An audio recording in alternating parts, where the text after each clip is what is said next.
Hi everyone, here we've got Motorola One Vision Plus, and let me show you how to reset network preferences on this device. So first of all, let's get into the settings.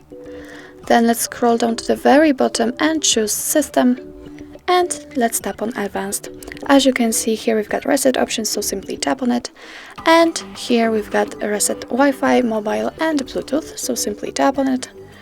And now your device is telling you that this operation will reset all network settings, including Wi-Fi, mobile data and Bluetooth.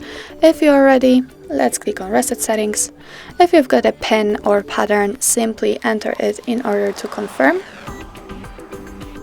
Click on Reset Settings again. And as you can see, all network settings have been reset successfully. So that's all. This is how to reset network preferences in your Motorola One Vision Plus. Thank you so much for watching. I hope that this video was helpful, and if it was, please hit the subscribe button and leave the thumbs up.